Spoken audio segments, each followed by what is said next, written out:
Love it or hate it, artificial intelligence has started to take over different areas of our lives, and there's no escaping it. While everyone is talking ChatGPT, I've been captivated by another AI revolution that has just started impacting the CPG industry.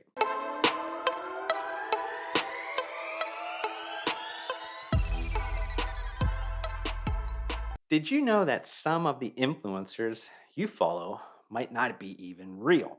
I mean, it's common knowledge by now that influencers are great at adding digital platform filters, using photo editing software, and understanding which angles and poses are the most flattering. But what I'm talking about is something even more fake than that.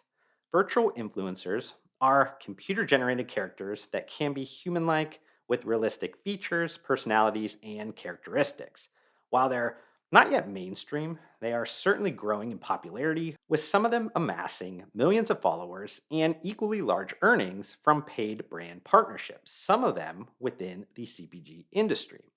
But before we go down this rabbit hole, let's take a step back because while the idea of a virtual influencer achieving legitimate, wide scale fandom may seem like a modern idea, fictional celebrities can be traced all the way back to a time well before computers were even invented. In 1932, sculptor and retail display designer Lester Gaba created a plaster mannequin so detailed and realistic that Life magazine did a photo shoot with it around New York.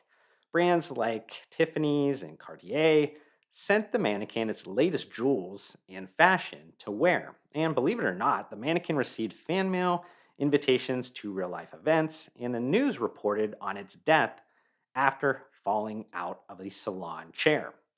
The first computer generated TV personality was Max Headroom in 1985. It was a fictional character that parodied news anchors and talk show hosts with his unique brand of comedy. It also starred in commercials for Coca Cola and appeared on The David Letterman Show. But where these virtual humans hit the digital platforms was in 2011. This is when Amy Yamamoto started creating YouTube vlog content with a virtual persona. Then in 2016, little Michaela started posting photos that had people questioning if this character was real, even if it said it was a self described 19-year-old robot living in LA. Which brings us to the present time, where AI systems like ChatGPT could soon blur an important line. So far, it has been well understood that there is a real person behind the scenes of these digital characters, but that likely won't be the case going forward. Today's virtual influencers are looking less like anime characters and more like humans each day. During our daily infinite scrolls, you likely pass many of them up unbeknownst to you, unless you stop to stare. You wouldn't really realize that something's a bit off. Regardless, they are intriguing to the point that CPG brands are starting to go all in on them.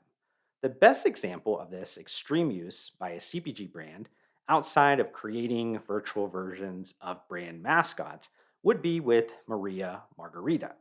In May 2022, the second largest global seller in wine and spirits, Pernod Ricard, developed the industry's first virtual influencer in an effort to attract younger, legal drinking age consumers to one of its tequila brands.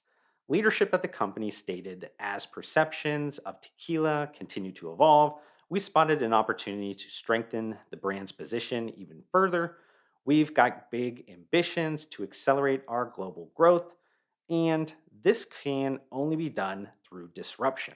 Leveraging new technology in this pioneering way will help us to achieve this. Maria Margarita's results in year one are honestly a bit mixed from a vanity metrics point of view, but the company is taking a patient approach to having a brand owned virtual influencer, one that isn't just a talking head for tequila, but also creates content with an organic appearance that teaches and inspires and entertains across categories such as alcohol, fashion, and music.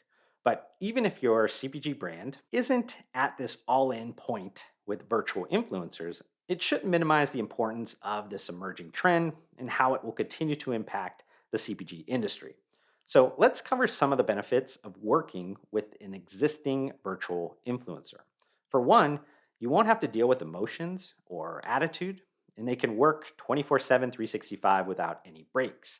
Secondly, it can be more cost effective when you consider there's no need for travel, production costs, or location rentals.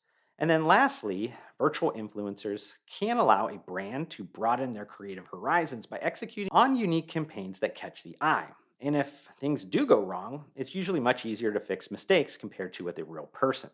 That doesn't mean virtual influencers aren't without downfalls. They do raise some ethical concerns, especially when we're promoting like CPG products, because they can't truly experience the things that they are promoting. Moreover, with AI continuing to empower virtual influencers to become more lifelike and autonomous, it will inevitably force regulatory agencies like the FTC to push for transparency with advertising disclosures.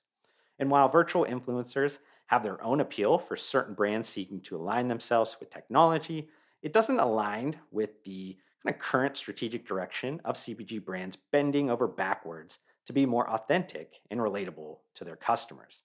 But last, and certainly not least, can we all agree that these virtual influencers are a bit creepy?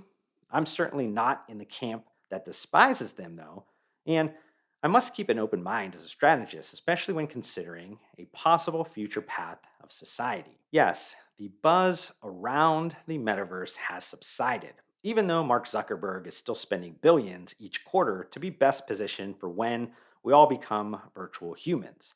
But when we think about all this, like entering the age of avatars, maybe the blurriness between virtual and real life influencers becomes normalized, right?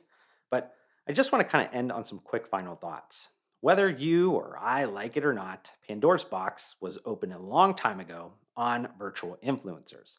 While they are certainly intriguing, virtual influencers might not be right for every CPG brand. They will continue to evolve quickly and might one day become ubiquitous in our metaverse filled world. Call me old fashioned though, I like the imperfections of humans as they make life beautiful. It's those mistakes that create real connections with the audience because they are also imperfect. That doesn't mean AI driven virtual influencers won't change the way CPG brands create content and how the world consumes content, which is why I hope this piece of content opened your eyes to something new. But if you enjoyed this YouTube video, hit the like button to support me. Also, help me get to my new short term goal of 3,000 subscribers by hitting that subscribe button. I'd love to see you join me on this journey, but we need to fix the fact that basically 80% of you that are watching this YouTube video right now are not subscribed to my channel, and that makes me extremely sad. But I do want to thank you for tuning in, and I'll see you in the next one.